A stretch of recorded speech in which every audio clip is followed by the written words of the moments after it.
Imagine this. The lights of Hollywood glitter across the boulevard, red carpets roll out, champagne flows, and behind every million-dollar smile stands a man you'll never see.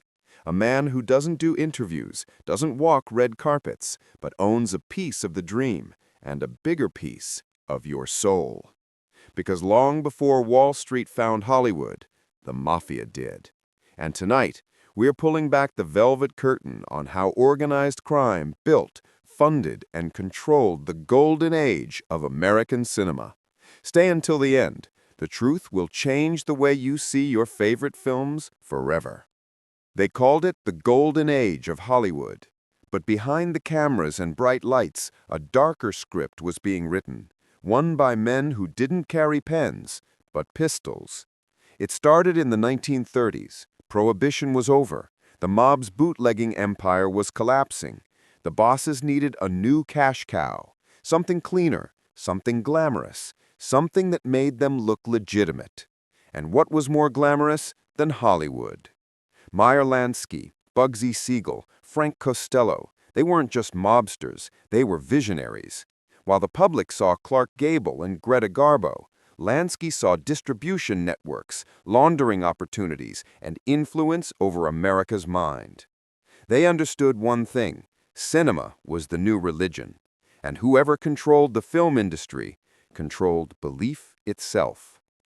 By the 1940s, mob money was everywhere in Hollywood, from silent backers of movie studios to security firms that extorted theaters. One of the biggest schemes involved film unions. The International Alliance of Theatrical Stage Employees, the IATSE, had been infiltrated by the Chicago outfit. Johnny Rosselli, known as the mob's man in Hollywood, became the liaison between the underworld and the studios. Rosselli didn't just shake hands, he made deals. He made sure cameras rolled on time, directors got their funding, and anyone who asked too many questions disappeared quietly. Rosselli's rise wasn't luck, it was strategy. He ensured that mob-controlled unions could halt production with a single phone call. Every strike, every delay, cost studios millions, so they paid up. They didn't call it extortion, they called it labor peace. But the mob wanted more than money. They wanted prestige. They wanted to be producers, not just enforcers. By the 1950s, mobsters were financing films directly, often using laundered gambling money from Vegas. Movies like The Jungle, 1952, and The Big Combo, 1955, were rumored to have mob cash behind them. Some even whispered that The Godfather itself, the very film that exposed their ways, had mob fingerprints in its funding pipeline. Irony, it seems, has a sense of humor. When Las Vegas exploded in the 1950s, so did the mob's Hollywood network. Sin City became the back office for film financing. Casinos would invest in movie studios, and in return, the studios would help launder profits. The FBI began to notice, tracing large, unexplained payments from casino accounts to small film companies in Los Angeles. But every time they got close, the paper trail vanished. Then came Frank Sinatra, the bridge between the mob and the movies. Frank wasn't just a singer, he was an ambassador of the underworld. He introduced Hollywood executives to mob financiers. He was friends with Sam Giancana, connected to Lucky Luciano, and had dinner with men who could have studios burned down overnight. Even his film, The Man with the Golden Arm, a story about addiction and redemption, had silent investors from Giancana's Chicago crew. Hollywood called it art, the mob called it business. By the 1970s, the mob's influence shifted from movie sets to distribution and unions.